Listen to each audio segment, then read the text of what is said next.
Yo, what's good, everybody? This your boy King Ceaze. We're back with another episode of the Ceaze Today podcast. Want to thank everybody for tuning in, and you know what I'm saying, let's get to it. So, today we're going to be discussing, comfort in relationships, what a lot of people don't say, because, you know what I'm saying, communication is one of the biggest things that we don't really function in, especially in this generation, because we come from a lot of trauma. Come from a lot of hurt, a lot of pain, and a lot of misguided information, because for one, our parents didn't have access to everything that we have access to now in order to be able to receive other perspectives from so many people that we can do with social media and things like that. So understanding that, we all know that everybody has their own vices for dealing with things, and especially with a relationship. So the first topic I want to get into is emotion versus logic. I learned a while ago that majority of females' decision making is based on emotion. So when a female is making decisions in a relationship, it's more so based on how she feels about the situation. Whereas with a man, we tend to live more in logic. It's gotta be factual. It's gotta be based on something that we can actually work with in order to see it. So understanding that you gotta actually be able to reach out to your person and understand how, as a man, you gotta understand how different scenarios will make your girl feel. And it's not to undermine a man's emotions, because that's something that we eventually have to learn. We learn on our own. But it comes down to a situation where a female may feel some type of way about a situation. A man pays attention to patterns. So whereas a female might feel like somebody's doing, so she doesn't feel like you're giving her attention. She doesn't feel like you're doing this. You feel like you're doing that. A man is more so likely to get upset when he's seeing a pattern in a woman that he's seen in other women. And based on the experiences that he's had with other women, it'll tend to play on his comfort, because he's seen it before and he knows how it played out. And no man is a fortune teller. We can't read minds. We can't read the future. So based on what we see in front of us and the things that we've been through in our past, it could jog some traumatic experiences in a man to make him feel like, for instance, if a female has a lot of male friends and that man has been with females who've had other male friends, and say, for instance, she cheated. Anytime that man is with a female that has male friends, he's going to instantly think like, damn, I've been here before. Last time I did this happened, that happened. So that's where a lot of people will call it insecurities. I don't think it's insecurities. I think it's more so just like a defense mechanism to repeated patterns. And it's not to say that every female is the same. It's just to say that certain things will jog certain memories. The best way to compensate is time management. Time management and communication, as well as the grounds of respect. And when you have a grounds of respect, you can take into consideration the past of your spouse. So if your spouse is coming to you and saying, hey, this reminds me of this situation, with that grounds of respect, you'll consider that and say, you know what, let me do this a little different. In today's generation, we, myself included, a lot of us are stuck in our ways of saying, well, this is just how I am. But I feel like that's the biggest reason why a lot of relationships don't work in our generation. So, like I said, as far as what are some differences when it comes to security, a female will be more secure based on how she feels in that situation. Does she feel safe? Does she feel secure? Does she feel like she has the resources to be who she needs to be for that man? Whereas a man may feel insecurity if, you know what I'm saying, he's not being respected, he's not being considered in a equal regard in a relationship. So again, to touch on those traumatic responses to familiar patterns, like I said, if he's seen a similar situation, in his mind, whether he says it or not, he's thinking, hey, I've been here before, hey, I've seen this before. And I'm the type of man, I live according to patterns. I pay attention to patterns in people. So when I see similar situations, yes, sometimes in a relationship, it does get under my skin. But again, that comes back to the communication, because if I'm in that relationship, I should be able to access my partner and be able to say, well, like I said, this happens and it made me feel this way, but it's not to say that you're doing this. It's just something that I've been through before. and I'm letting you know that this has been a repeated pattern for me in past relationships. So I may not feel as confident with you in those situations. So another thing is like friends and family involvement, because for one, friends and family, they want the best for you. They want the best for you, but the thing that I've come to learn, even with my daughter, I understand that we have no control over their lives. We are simply here to teach them things that nobody taught us, but at the same time teach them everything that we know through experience. So when friends and family get involved, yeah, they can start to look, and again, it goes back to personal experience in a way. Like, your friends can only tell you what they've been through. They can only tell you the patterns that they've experienced, the patterns that they've seen. Your friends cannot tell you the future of your relationship. And the same with family. Like, I look at people who have a married, like my dad is married, and I've always looked at my dad's relationship as kind of a guideline for me, but my dad's marriage is not going to be the exact same as my marriage. So when I go to my dad for advice on relationships, I appreciate the fact that he gives me the grounds to say, hey, this is your situation. I can only tell you what I would do in this situation. And it's the same with my mom. When I call her, she tells me, my mom, that's my OG. She gives it to me straight up. Like, hey, if you see this, then that's what you need to be worried about. If you see that, that's what you need to worry about. But at the end of the day, again, it comes down to me choosing to either stay or leave. I can't leave my situation just because family and friends say, hey, I don't think that's good for you. I'm a very headstrong person. Excuse me. I'm a very headstrong person. And so for me, it's more so like, and I'm a male. Everybody says boys will be boys. And a lot of time for us as men, we don't learn until we bump our head. Once you bump your head, then you know what not to do again. But at the same time, women are born with something called intuition. I will always highlight that because they are born with that. Women just have a gut feeling about shit. And as a man, we can eventually strengthen our intuition. But as a man, like I said, we live in logic. So if we don't spend too much of our time thinking about the what ifs. A man will lose his mind thinking about the what ifs. You can't sit there and just, oh, what if she doing this? What if, bro? You will lose your fucking mind worrying about what if. So if you get that gut feeling and you got the intuition, again, it comes back to communication. Because if this is your partner, you should have the comfort to go to that partner and say, hey, I wanted to ask you about this because, you know what I'm saying, it's causing me to overthink some situations, and I just want to get a clean slate with us. I want to clear the air on this situation. So understanding that, again, like I said, it comes back to communication and the grounds of respect. And respect is something that is huge, but it's not common in today's society. Like, so many people tell you they respect you. So many people tell you that they consider you, but how many people are actually willing to make sacrifices to keep people these days? Everybody is on it. Hey, if you don't like it, somebody else will. If you don't want it, somebody else will. Somebody will deal with this. But it's one of those things where eventually you have to look in the mirror and say, hey, if I really want this relationship or friendship, whatever it is, you have to sometimes do self-work. You have to let go of certain pieces of yourself, but letting go of those pieces, you're not changing who you are. If anything, it gives you room to grow. And I think that comes into pride and ego. So many people live off pride and ego these days, where the smallest thing can hurt somebody's pride. The smallest situation can hurt somebody's ego. And if the ego is so big and people have not done the self-work, they really can't look past that ego mindset. So they are stuck with feeling like, oh, you did this. Oh, you made me feel this way. You made me feel that way. And so many people hearing that aren't willing to come off of the high horse per se. They're not willing to come off the horse at all to say, you know what, let's talk about it.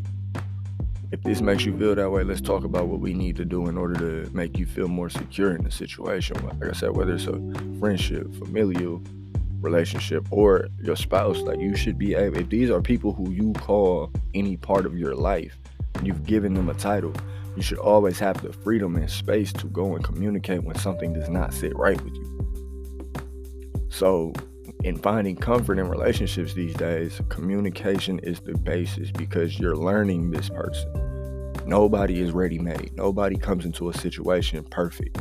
Everybody is growing. Everybody is learning. And that's a part of the relationship. I feel like a lot of us we so eager to be who we want to be. We don't understand that part of being who you want to be is learning your spouse. So that way you can really know whether or not it's for you.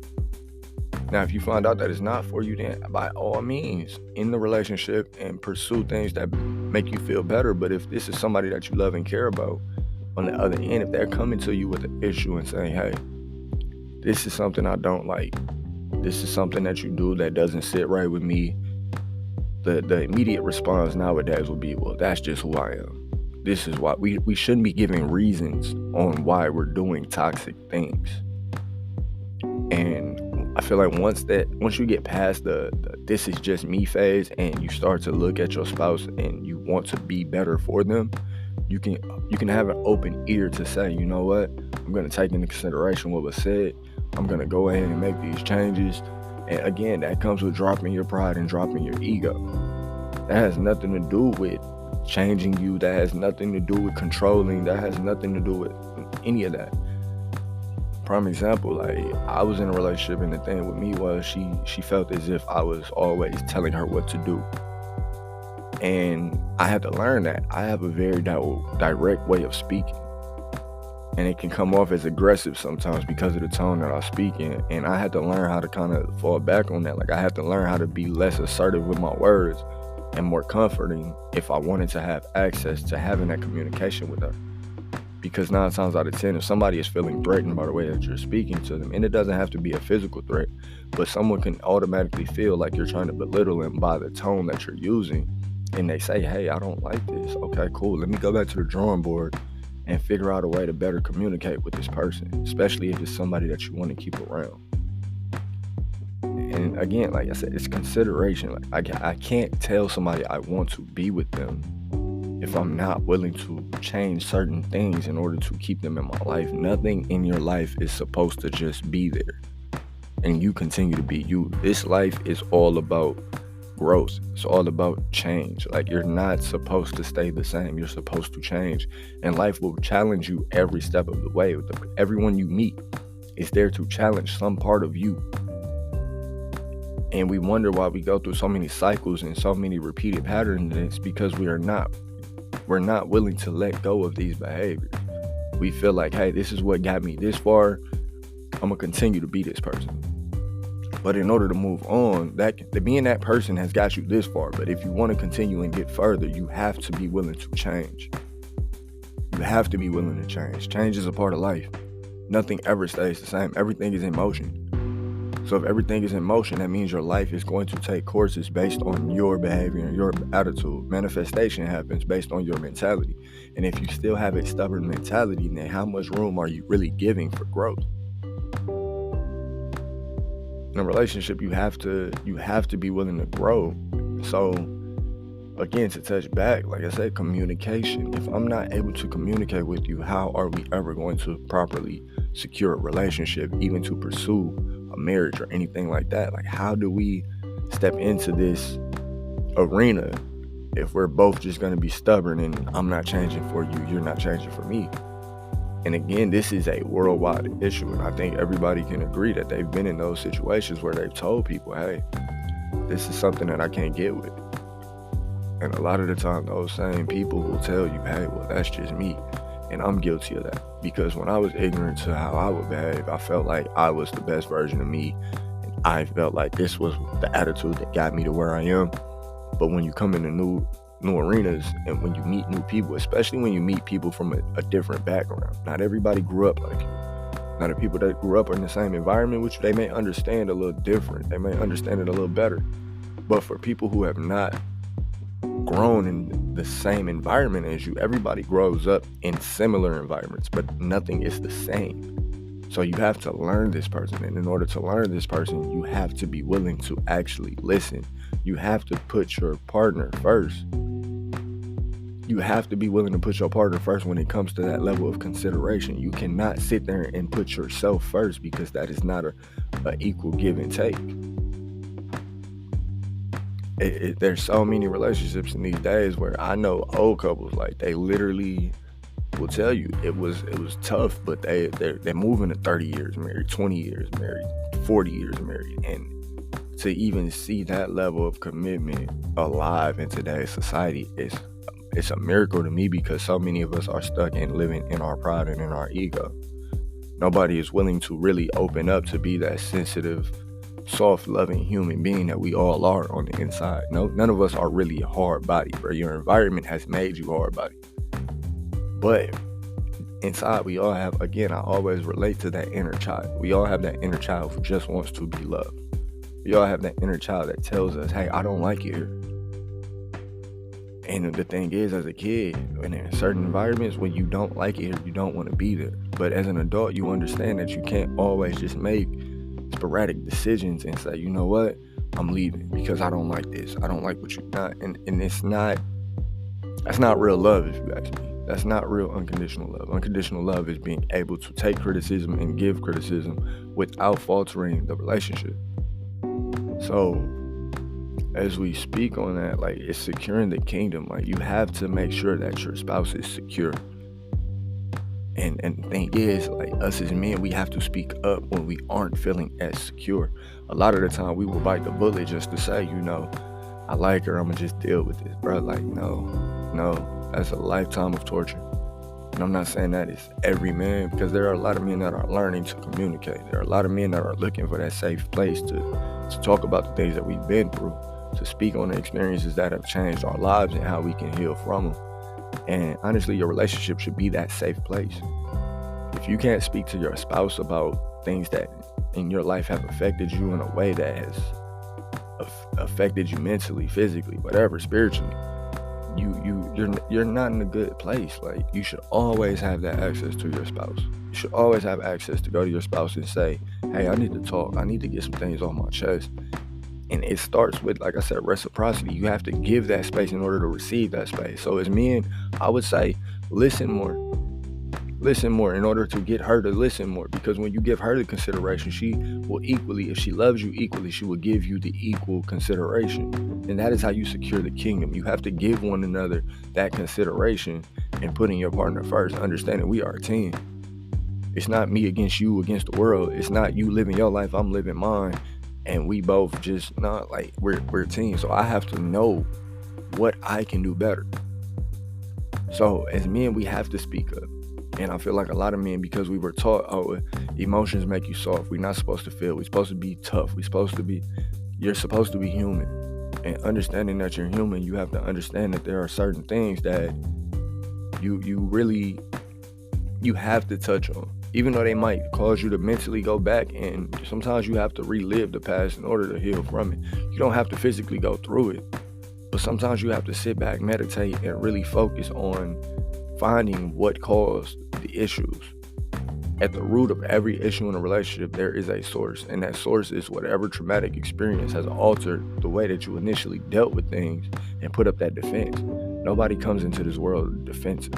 We're all born as babies. We're innocent. We're free-flowing. Babies have some of the biggest courage in this world because they have no fear until they learn fear. And it's the same with humans. We have no fear until we go through something that causes us to never want to go through it again. And I wouldn't even call it fear. It's just a defense mechanism. If you go through something once and it makes you feel less than yourself, you never want to go through that again. So a lot of people would look at me, like, a lot of people around me say, hey, they tell me I'm institutionalized. And it's not in a way that most people would look at it and say, oh, he's institutionalized, he do everything, jail-based. But there's a certain routine that I developed while I was incarcerated that I still kind of carry to this day, from the way that I sleep, the way that I organize my things. I mean, like, it's small things, but it has mentally affected me in a way where I'm still having to learn how to let go of that system-based thinking. And as a man, like, so, I mean, especially as men that have been through incarceration and dealing with the prison system, we develop I don't trust people, I don't like people, I just want to do my own thing. But then we go looking for love and we're not willing to bend at any rate for our partner because we feel like, hey, I got me. But emotionally, we really don't have ourselves. Like we need other perspectives, and you need a spouse who can understand where you're coming from. So understanding that, like I said, securing your kingdom comes in a form of being honest. It's transparency. You have to be honest with your partner about the things that make you insecure. Nobody's perfect, and it takes a joint effort of listening and taking action to establish security in relationships. Again, it goes back to the open communication. If you're my spouse, I shouldn't have to wait if I'm talking to you. There's a time management. Again, we go back to the beginning of this episode, time management. I'm big on not going to bed angry. So every night, I try and make time to whatever I'm doing. I shut it down a little early just to lay in bed with whoever my spouse may be and talk. Hey, how was your day? Hey, how you feeling? I mean, like, what's going on? And I feel like before bed is the perfect time because you're able to get a more intimate level of conversation. The day's over. There's nothing to worry about. You have that space.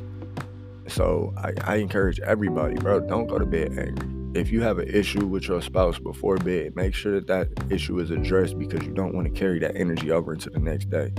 Every day is a new opportunity. And if that is somebody that you love, there's no reason to lay next to that person angry. There's no reason that you should not be able to talk out your issues before going to bed. Even if it's over dinner, hey, let's talk. It doesn't always have to be an angry conversation either. And a lot of people will get defensive because their intentions may not be to hurt you at all. But because you feel some type of way about the things that they do, they may feel as if you're trying to control them or tell them that they're not serious about it. Oh, well, you made me feel this type of way when you said that. Or from a female perspective, hey, when you did that, when I asked you to do this and you gave me this response, it really didn't sit well with me. And a lot of us are like, oh, here we go. What the fuck? What's the fuck going on now? It's always something. It's always going to be something.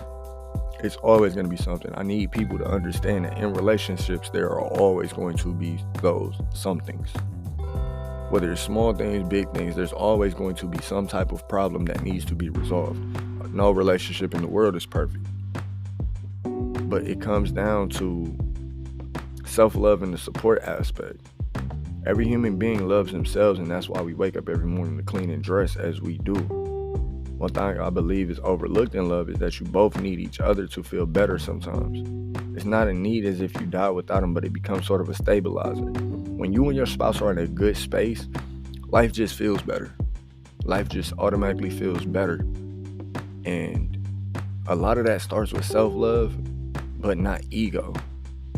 Self-love is just when you say, you know what, let me wake up and get myself together for me.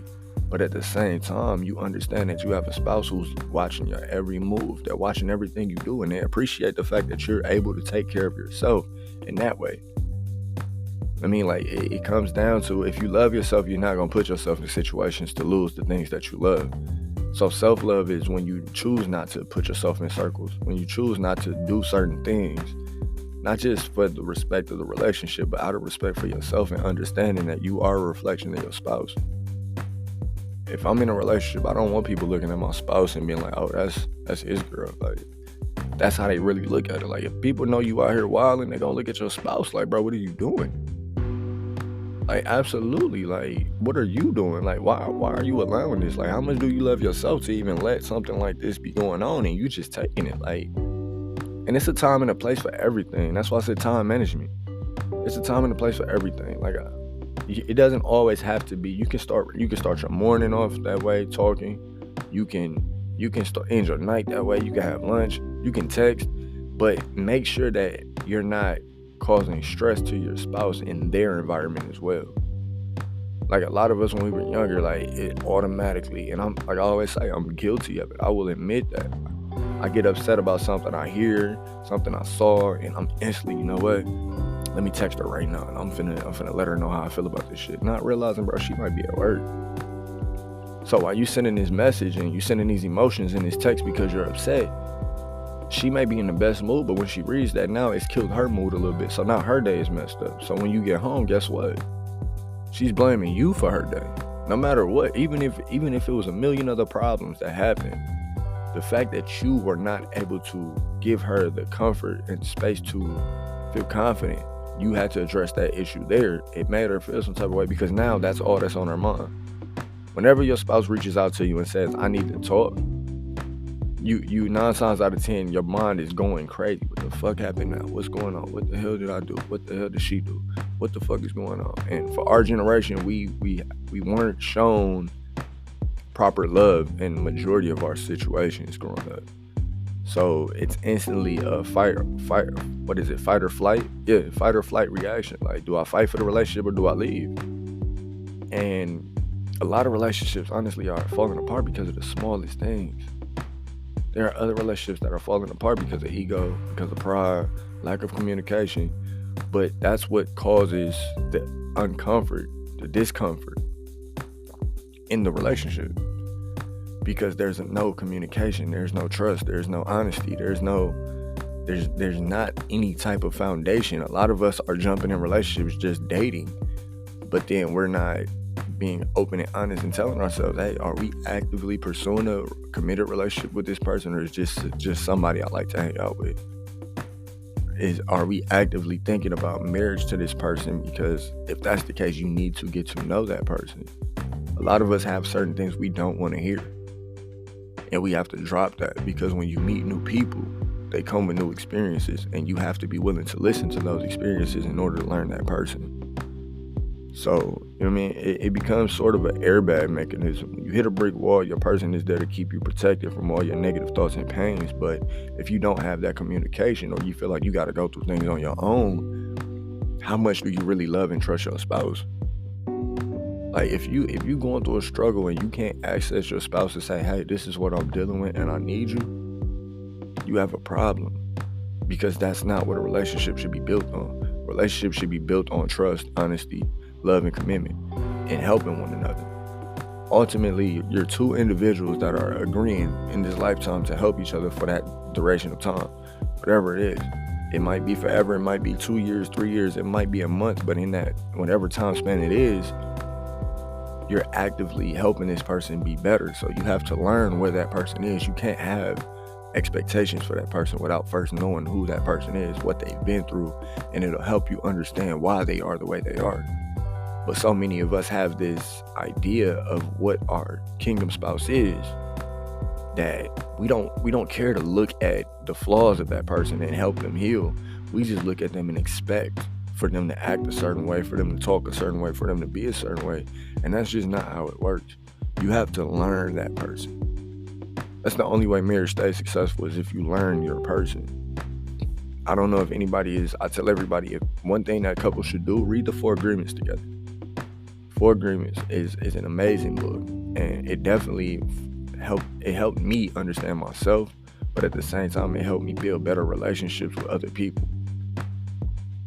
And like as I'm closing out, like, love yourself so others can love you. That's one of the biggest things for me. Love yourself so that other people can love you. Nobody's gonna love you if you don't love yourself. And a part of that is self-improvement. Loving yourself is self-improvement, because then it increases the value, so you can attract a better spouse. If you're the type of person that don't want to do anything, you ain't got motivation, but your spouse is fully motivated, eventually they're either going to leave you for someone who is more motivated, or you'll slowly start to see them losing motivation. And again, like I said, be honest with yourself, be honest with your spouse. If it's not, once you learn that person, don't keep them around just for the benefits. Like, life is not to be wasted. Like, live your life and know that everything comes in faith, trust, and knowing what's for you. So again, like, this episode is all about comfort in a relationship. So before I close the episode, I'll just say, create comfort for your spouse as well as your relationship. Create the cushion through communication, through honesty, through trust, and drop your ego. Drop your ego. There's a big difference between ego and self-love. Self-love is when you're able to build yourself up to be more accessible. You don't have to defend yourself anymore. You just have that level of confidence and love for yourself to say, this is what I want to do and I'm going to do that. So when it comes to a relationship, Don't be afraid to say what bothers you. Continue to communicate with your spouse, and as a listener, be willing to stay open to your spouse. This has been another episode of the Ceaze Day podcast. Thanks for listening.